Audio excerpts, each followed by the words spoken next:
Hello, I'm going to talk about Wake Up Call Part 1 Panic. At 4:36 a.m., Denise woke up with lightheadedness and difficulty breathing and could not catch her breath. So she went downstairs to let the anxiety subside and was thinking about what was going wrong with her heart. So she thought back in her family history about heart disease, and then she thought about her husband that has a heart disease, and also his family has it, and applied it to herself, which made her even more worried. So she went and really took time to think about it and said she was physically fit and had no signs or symptoms of heart disease. So she was able to go back to sleep. But I think she had a panic attack because of the symptoms I'm going to name. She felt like she had an asthma attack. She had anxiety, difficulty breathing, and worried about heart disease, which could lead to a panic attack, thinking that you could have something that could possibly kill you. So, and there was no unusual other symptoms that I could have thought of that could possibly lead her to believe that she had a heart disease. Hi, my name is JD Vian, and I will be talking about the case study, Wake Up Call. So in Wake Up Call Part 1, Denise is having a late night episode where she wakes up, shortness of breath, and she feels like she can't breathe. Her heart is beating really fast, and she's concerned that she's experiencing symptoms of a heart attack. So these are also symptoms of panic attack, so it's kind of tricky.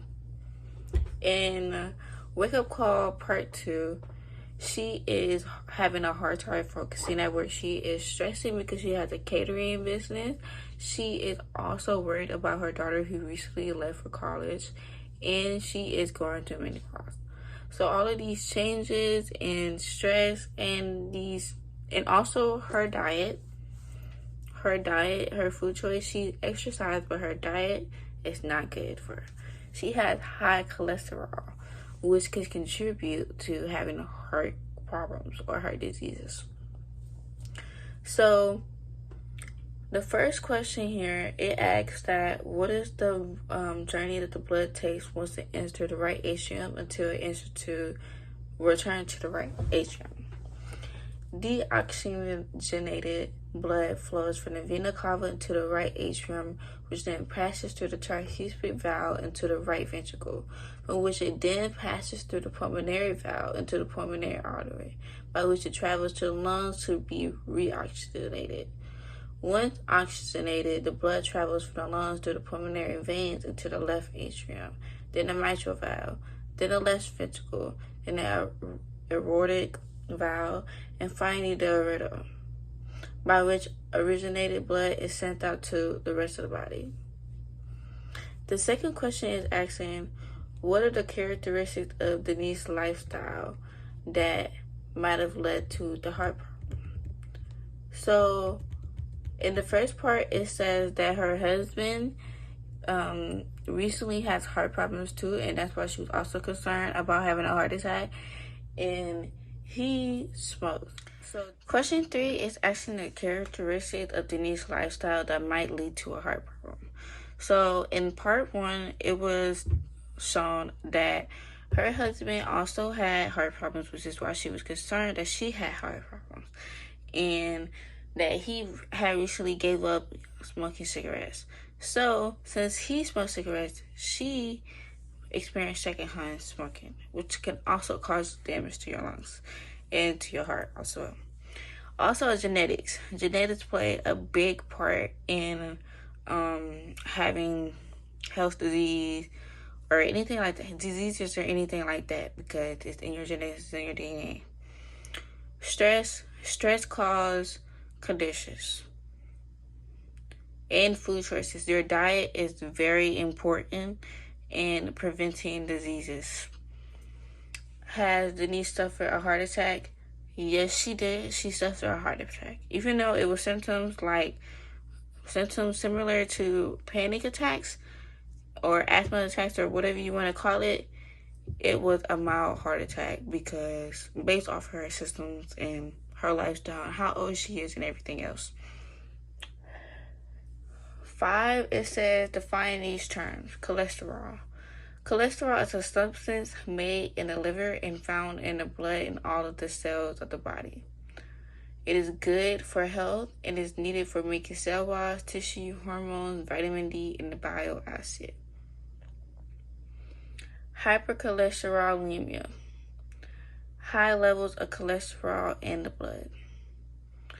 Cardiac ischemia. Reduces the heart muscles' ability to pump blood. Collateral vessels. Provide alternate routes of perfusion. Angina pectoris. Chest pain due to heart disease. Plague, an infectious bacterial disease that infects humans and animals. Hi, my name is Layla Spencer, and I will be discussing part 4. In part 4, it was Denise and her daughter, Emily. Emily came in town to visit her mother. When she came, her mother was already experiencing symptoms of a heart attack that she did not know were symptoms such as fatigue, shortness of breath, and paleness. Not long after, she did pass out, and they immediately knew she was having a heart attack. They discovered that she was having blockage caused by a plaque buildup. They discovered that within the first 10 minutes, she had no blood flow to her heart, so they knew that in the first hour it was very important to get her help so she wouldn't experience any severe damages or life-threatening, nothing life-threatening would happen. And towards the end of the story, they basically realized that if they were more aware of symptoms of heart attacks and they were more knowledgeable, then they probably could have prevented any of that from happening.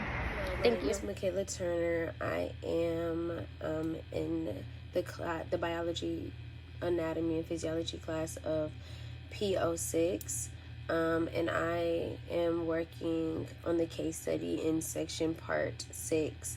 By the ending part of my section basically covers the disease at hand, the heart disease at hand, and how it prevented, how it was a very rare and early detected disease that was treated in a way that they were able to repair certain tissues, but being that the surgical repair was so critical to the heart, it ended up damaging some of the tissue that when the tissue grew back, it was scarred tissue instead of new healthy tissue that the doctors weren't able to find healthy cell tissues to replace it with. After this, they sent the patient home to recover for 6 to 12 weeks. The patient was required to maintain a new heart healthy diet to prevent these heart conditions to happen again. Ultimately, when the patient was experiencing these symptoms, it developed into a very high case of the disease that she had, and it actually caused her to have a heart attack. So after dealing with that, the patient was placed on bed rest to heal, changing their lifestyle, changing their diet, and changing how they decided to move forward for the remainder of their life so that they could prevent anything from happening again. So the questions that I answered basically cover all the foods and drinks that are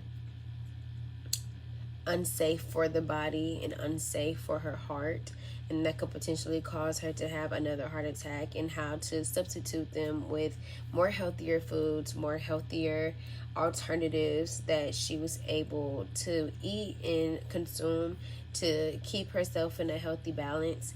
I also explained the different exercises and activities that she can partake in, that would help promote longevity with her life, and longevity of her health, and not having to deal with any potential risk or lowering the chances of a heart attack ever happening again.